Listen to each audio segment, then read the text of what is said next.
Guys, welcome back to 5 पैसाज result review series.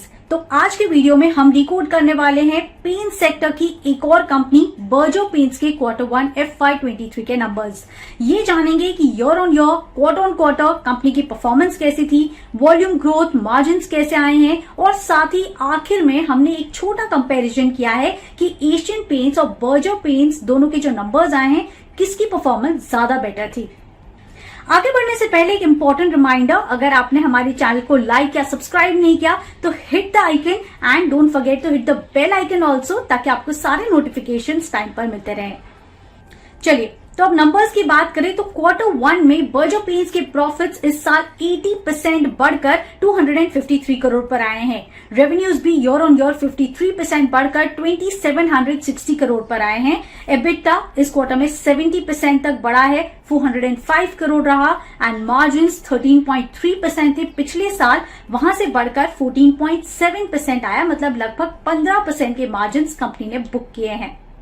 तो ये तो थी ईयर ऑन ईयर परफॉर्मेंस, लेकिन हम सब जानते हैं कि पिछले साल का बेस लो था क्योंकि पेंडेमिक था और जो डिमांड थी वो इतनी ज्यादा बड़ी नहीं थी। तो क्वार्टर ऑन क्वार्टर नंबर्स भी देख लेते हैं।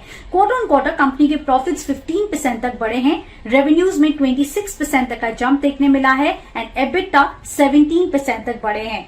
मार्जिन्स इस क्वार्टर में थोड़े से कम हुए हैं। पिछले क्वार्टर में मार्जिन्स करीब 16% के पास थे, जो कि इस बार घटकर करीब 15% के आसपास आ चुके हैं।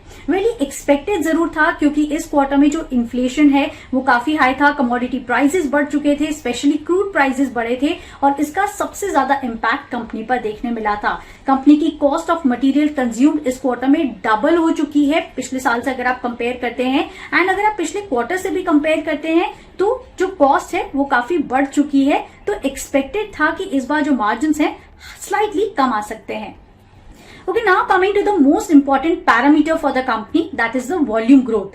तो डेकोरेटिव सेगमेंट की वॉल्यूम ग्रोथ इस क्वार्टर में 35% तक बढ़ी है एंड कंपनी की 80% से ज्यादा जो रेवेन्यूज हैं वो इसी सेगमेंट से आते हैं। वैसे भी हमने सारी पेंट कंपनीज में देखा है कि जो प्रीमियम या लग्जरी प्रोडक्ट्स हैं उनकी डिमांड पिछले साल से इस बार काफी हाई है, बेस भी लो था और इन सब के चलते इस बार जो वॉल्यूम ग्रोथ रही है डेकोरेटिव सेगमेंट में वो काफी हाई है। प्राइस हाइक्स भी कंपनी ने लिए थे और इन सब के चलते जो ओवरऑल रिजल्ट्स है वो काफी बेटर आते हुए दिखे हैं। तो बर्जर पेंट्स ने तो इस क्वार्टर में काफी अच्छा परफॉर्म किया है, लेकिन एशियन पेंट्स ने भी Q1 में काफी शानदार नंबर्स पोस्ट किए हैं। तो एक क्विक कंपैरिजन कर लेते हैं Asian paints versus Berger paints की परफॉर्मेंस। मैं आपको याद दिला दूं कि एशियन पेंट्स अगर आप मार्केट कैप वाइज देखें, साइज वाइज देखें तो बर्जर पेंट्स से ऑलमोस्ट 4 to 5 टाइम्स बढ़ा है, यानी कि एशियन पेंट्स की जो रेवेन्यूज हैं, प्रॉफिट्स हैं, वो भी बर्जर पेंट्स से काफी ज्यादा है, तो बेस काफी बड़ा होता है। चलिए, अगर आप रेवेन्यूज देखें तो एकदम सिमिलर है, लेकिन एशियन पेंट्स का 54% तक का रेवेन्यू ग्रोथ है तो स्लाइटली बेटर है। प्रॉफिट्स दोनों के सेम है, 80% तक की ग्रोथ है, लेकिन एशियन पेंट्स इसलिए बेटर है क्योंकि एशियन पेंट्स का बेस ज्यादा है और उस पे 80% तक की ग्रोथ है, तो आपको ज्यादा जो ग्रोथ है प्रॉफिट वाइज वो देखने मिल रही है। Coming to the volume growth Asian Paints की बेटर है at 37%, again on a high base. और साथ ही अगर आप मार्जिन्स भी देखें तो 18% कंपनी के मार्जिन्स हैं, which is far better than Berger paints. तो अगर आप दोनों को कंपेयर करते हैं तो क्लियरली एशियन पेंट्स की परफॉर्मेंस इन लेवल पर भी काफी बेटर देखने मिली है। सो इन ऑल इस क्वार्टर में कंपनी के नंबर्स मार्केट एक्सपेक्टेशन से काफी बेटर रहे हैं, लेकिन मार्जिन्स क्वार्टर ऑन क्वार्टर थोड़े से कम आए हैं। बट आप देखिए जो क्रूड प्राइसेस हैं वो थोड़े से नीचे आए हैं, कंपनी प्राइस हाइक्स ले रही है और इन सब के चलते आने वाले क्वार्टर में कंपनी की परफॉर्मेंस बेटर देखने मिल सकती है।